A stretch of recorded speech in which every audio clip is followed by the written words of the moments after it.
Hé, toi, petit! Oui, toi! Aujourd'hui, je te propose de prendre place dans la machine à remonter le temps, très très loin.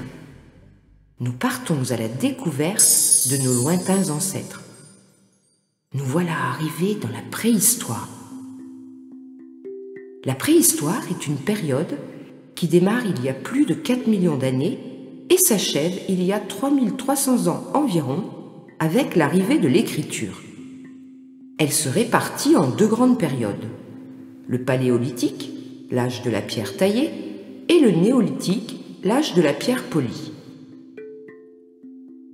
Tout au long de ces millénaires, nous verrons l'homme évoluer petit à petit, tant dans sa morphologie que dans sa manière de vivre. L'Australopithèque, ou Australopithecus, vécut en Afrique il y a 4,4 millions d'années et 1 million d'années. Il était assez petit, 1,30 m environ, de la taille d'un chimpanzé, était bipède, doté de bras plus longs que les nôtres, prouvant qu'il grimpait beaucoup aux arbres. Son habitat était la savane. C'était un omnivore qui se nourrissait de baies, de racines, de graines et de petits animaux. Il ne savait pas fabriquer d'outils et était donc peu évolué.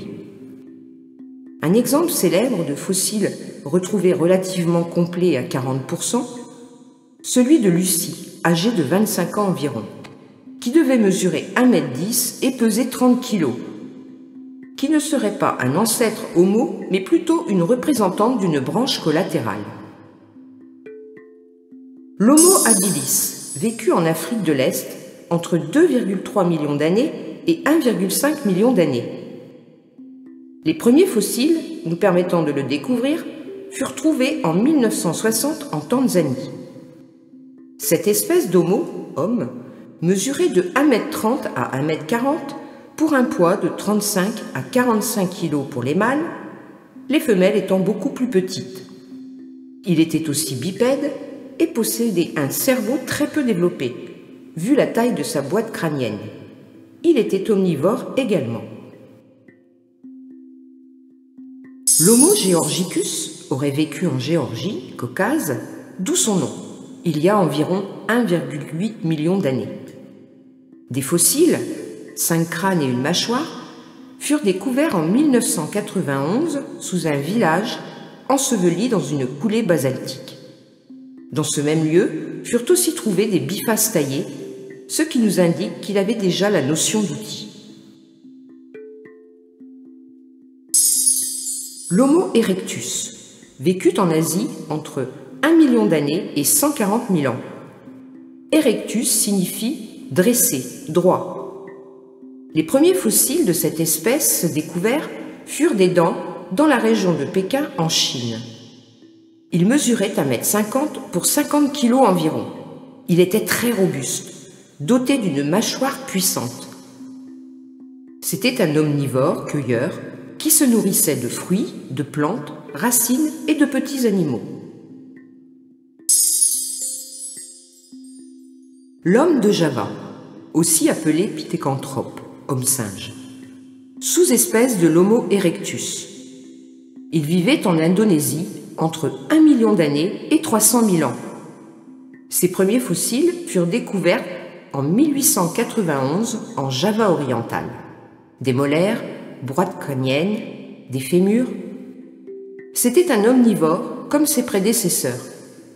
Sa taille avoisinait les 1,70 m. Malgré de nombreuses recherches, son mode de vie reste encore un mystère. L'Homo de Pékin doit son nom à un ensemble de fossiles de l'espèce Homo erectus découverts à partir de 1921 dans la grotte de Zhoukoudian, près de Pékin en Chine. Plus d'une centaine de fossiles y ont été trouvés, des dents, des crânes, des squelettes, mais aussi la présence d'habitations humaines dans des cavernes. Peu de temps après, ce fut 183 fossiles, soit environ l'équivalent de 40 individus, 10 000 grès servant d'ustensiles de cuisine et autres, des couches de cendres prouvant l'utilisation du feu, ainsi que 200 fossiles d'animaux différents. Cette espèce mesurait entre 1,50 m et 1,65 m pour un poids allant de 45 à 55 kg. Sa période de vie s'étend vraisemblablement de 780 000 ans à 300 000 ans. L'homme de Tautavel doit son nom aux fossiles retrouvés à Tautavel en France, dans les Pyrénées. Fossiles datés sur une période allant de 570 000 ans à 400 000 ans avant notre époque. Fossiles attribués à l'espèce Homo heidelbergensis. Les fossiles trouvés représentent environ 150 individus, ainsi qu'une multitude d'outils en pierre façonnés par l'homme, armes en pierre, etc. Des restes de rhinocéros, de chevaux, de bisons, de cerfs et de rennes, ainsi que de nombreux bifaces y furent retrouvés. L'homme de Tautavel mesurait 1,65 m environ pour un poids de 50 kg. Il était très musclé, ce qui laisse à penser que la présence des premiers humains en France remonterait à plus de 500 000 ans.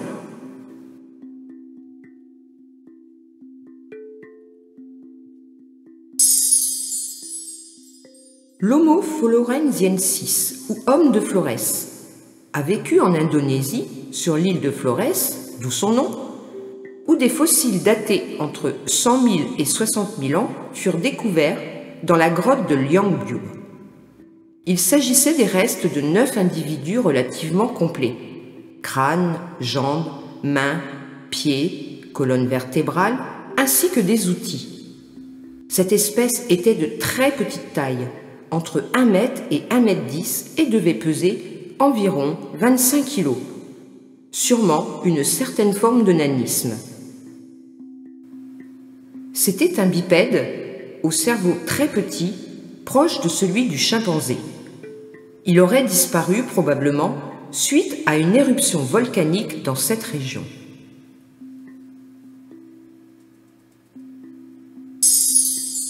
L'homme de Néandertal. Cet homme a vécu en Europe, en Asie centrale et au Moyen-Orient jusqu'à environ 30 000 ans avant notre époque. Ses premières traces fossiles seraient datées de 430 000 ans. Cet individu était très robuste et bien adapté aux variations climatiques. Cette espèce humaine était douée d'un certain développement culturel, comme l'attestent certaines découvertes archéologiques datées de moins de 30 000 ans, date probable de leur disparition. Le collage au brais de bouleau, vestiges de sépultures funéraires, outils travaillés. Il mesurait 1,65 m pour 90 kg et était doté d'une très grande force physique, avec un cerveau volumineux. Différentes recherches laissent à penser que Néandertal était roux et peut-être doué d'un certain langage.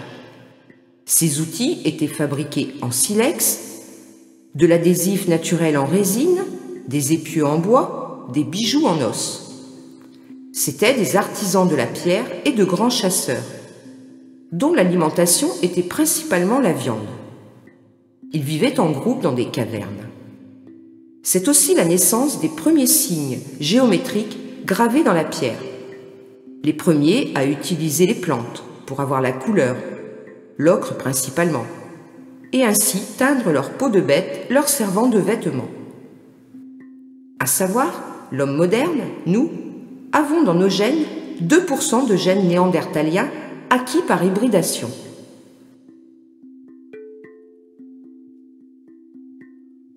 L'homme de Cro-Magnon, paléolithique supérieur, doit son nom aux fossiles retrouvés en France, en Dordogne dans une grotte. Sa période est datée de 45 000 ans à 12 000 ans avant la nôtre. 5 squelettes y furent découverts, 3 hommes, une femme et un nouveau-né. Contrairement à tous les hommes préhistoriques précédents, Cro-Magnon appartient à la même espèce que nous, ils sont nos ancêtres directs à part entière. Cro-Magnon était de très grande taille, entre 1,80 m et 1,90 m, et doté d'une très grande force musculaire. Il vivait à une époque très froide, et ses vêtements des pantalons et des vestes en fourrure d'animaux, étaient cousus et avaient donc inventé les aiguilles en cornes ou os et les poinçons. Le fil n'existant pas, ils se servaient de fines lanières de cuir de bête, de crins de cheval ou de tendons d'animaux. Ils se paraient de bijoux faits d'os, de pierre, d'ivoire et de canines de cerf. Lors de fouilles, on a retrouvé des outils en abondance, faits d'éclats de pierre, d'os et de lames fines de pierre. Avec 1 kilo de silex, Cro-Magnon obtenait 8 mètres de tranchant. Il savait sculpter, car des statuettes d'ivoire ont également été découvertes. Afin de profiter de la lumière, mais aussi de la chaleur, il vivait en famille à l'entrée de grottes ou de cavernes. Et s'il n'y avait pas de cavité naturelle, il fabriquait son habitation. Celle-ci était en forme de cercle de 4 mètres minimum de diamètre, entourée de dalles de calcaire, son toit étant fait de défenses de mammouth recouvertes de peau de bête. C'était un chasseur-cueilleur qui vivait de chasse, de pêche et de cueillette de végétaux. Il enterrait ses morts, il maîtrisait le feu et pratiquait l'art, comme l'attestent toutes les peintures rupestres retrouvées dans de nombreuses grottes. On suppose qu'il était doté d'un langage, mais lequel ?